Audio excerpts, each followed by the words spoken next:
friends, it's Kelly and welcome to my channel and happy World Card Making Day. What an absolutely fun event to celebrate. And this paper crafting creative hobby of ours has definitely given me friendships and connections all across the globe.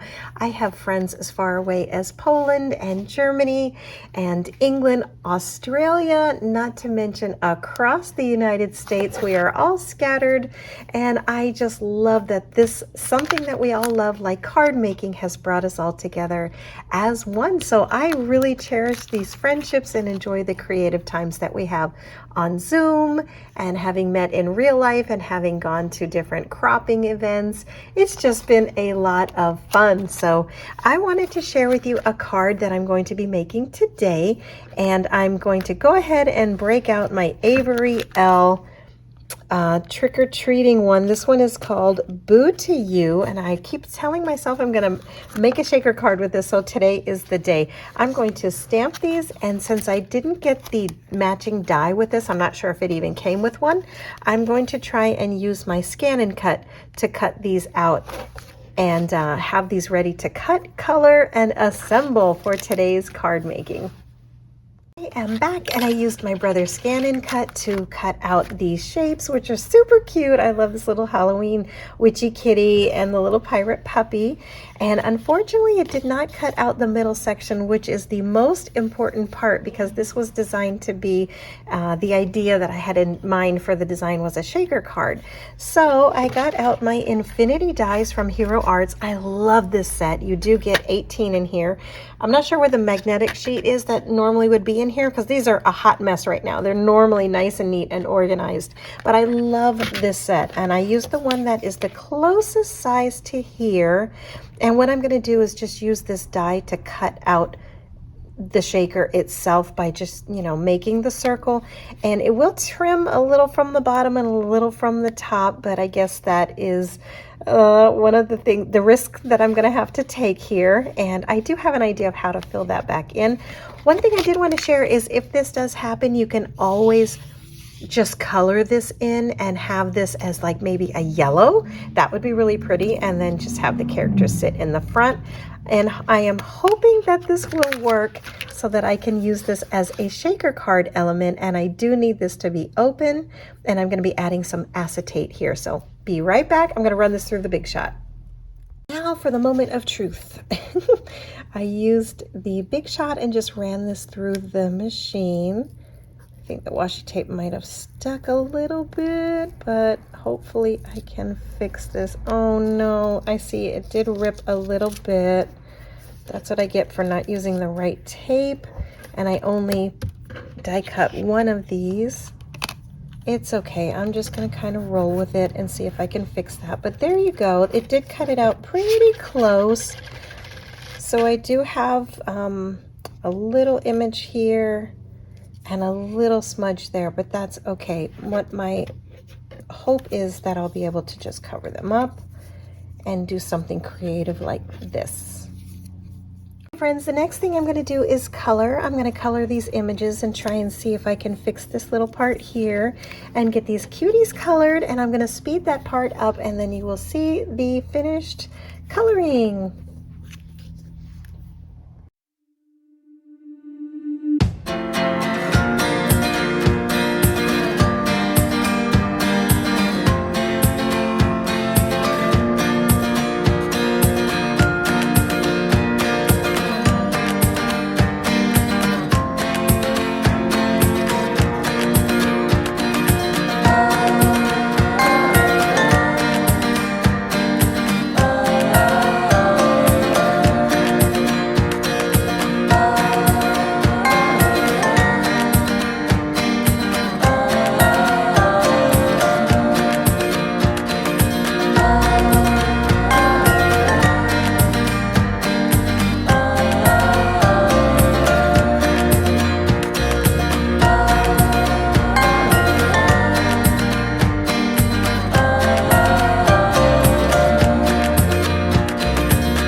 the shaker card, I just use a simple sheet of acetate, and I literally just use the one that comes from the inside of our stickers, the ones that we get from the Dollar Tree.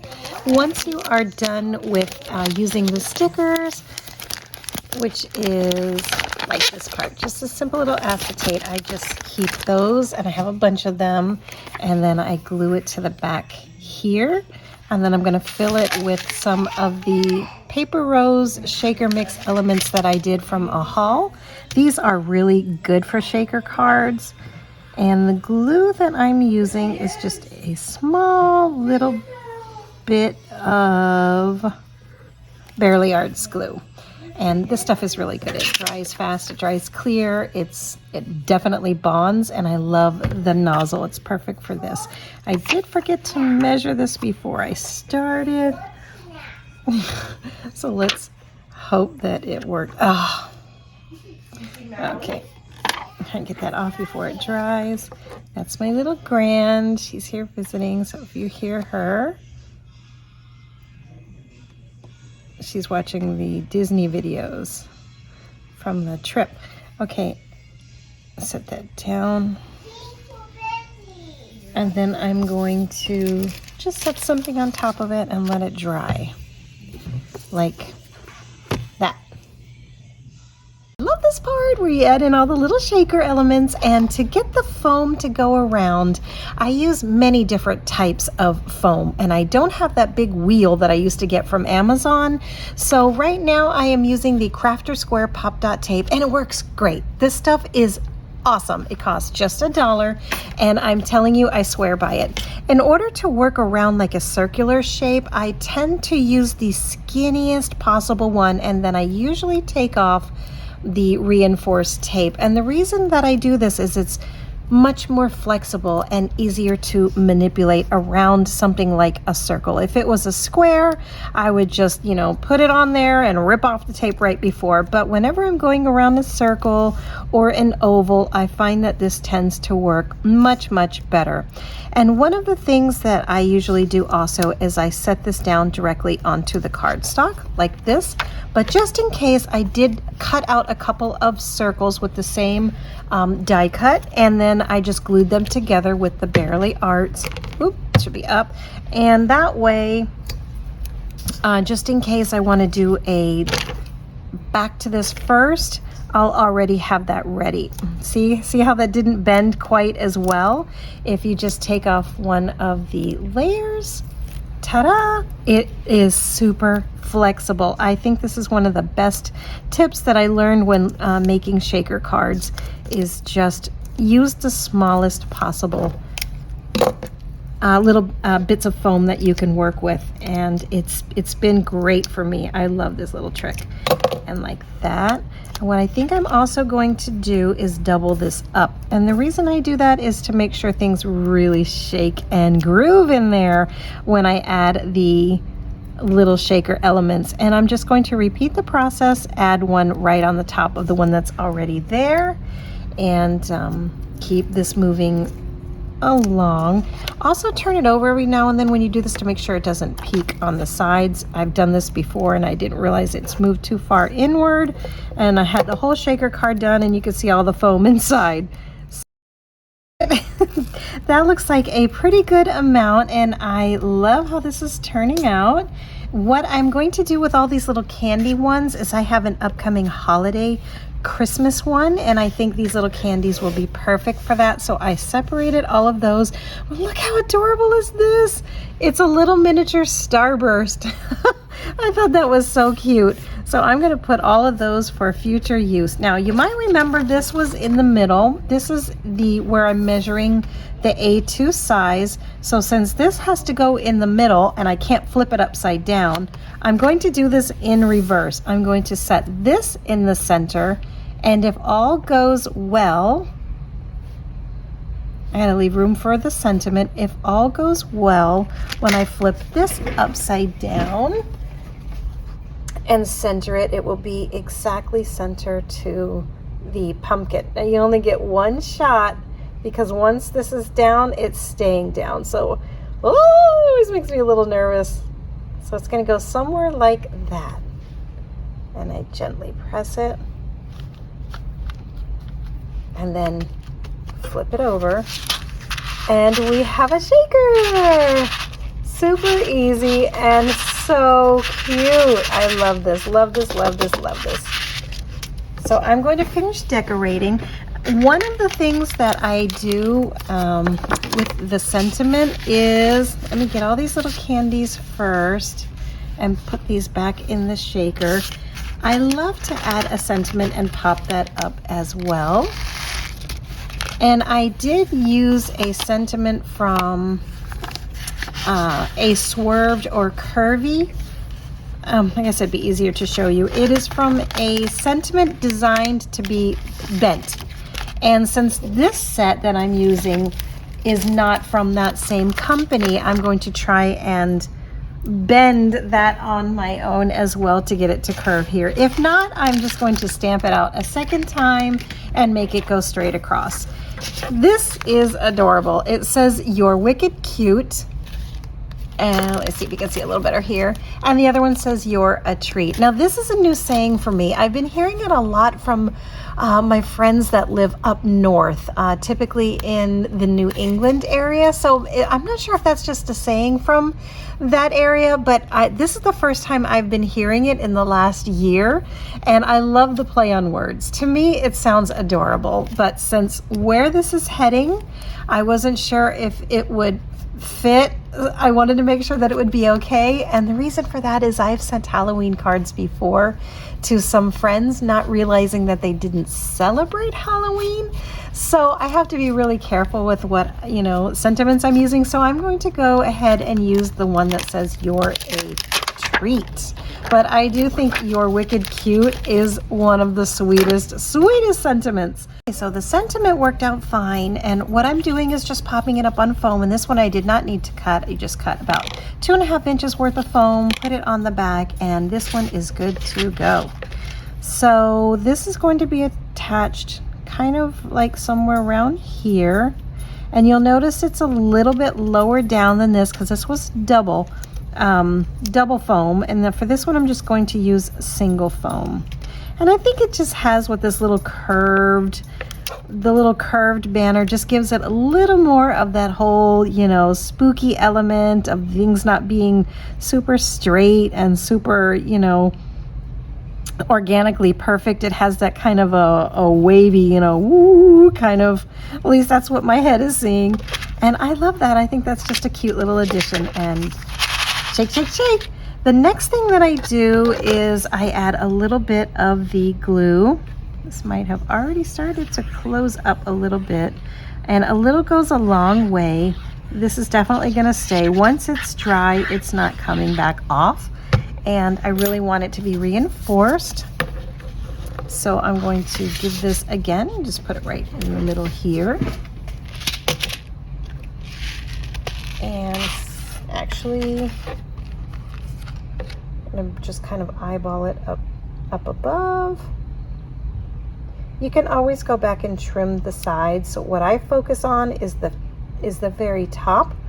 Try to even out the top, and then if I see it's not even on the sides, it's okay. You can always trim that off. You can't trim from the top, if that makes sense. If you trimmed from the top, you'll cut it in half. So you'll actually have 2 panels of cards instead of 1 solid one. So see, it's not even, but that's okay. I can trim off the side, I can trim off the bottom. For the final piece, it's to add on the little cuties, and I'm just going to put them on here with some little foam tape. Again, the same foam tape works perfectly.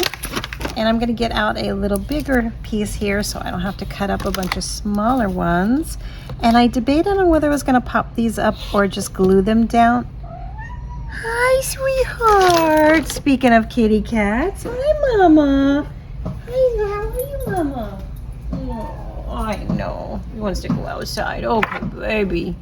All right, Miss Finny, you can't stay here, baby. Miss Finny. So what I was thinking to do is just glue these down directly, because the foam tape, they'll be too popped up and then the card will be about this thick. So I'm just going to glue these down. Hi, Miss Finny, you going to stay right there? Okay, Mama. And then this, I'm just going to use the same Barely Arts glue. Hi, sweetheart. Vinny, you can't be here. Oh, sorry about that. And then put these, well, here.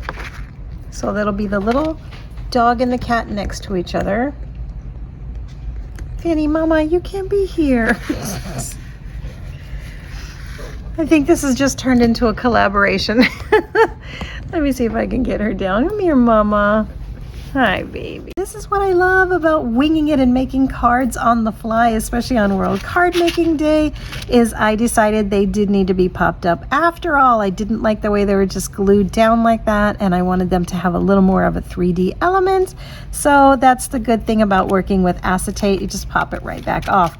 Now with this acetate and this sticky stuff, once it sets and it's been on there for a couple of minutes, 15, 20 minutes, it's not going to come back off. If it does, you'll pull everything off the card. So you really have a very small window to work with putting things on your shaker cards. And then once they're down, leave them be. Let them hang out.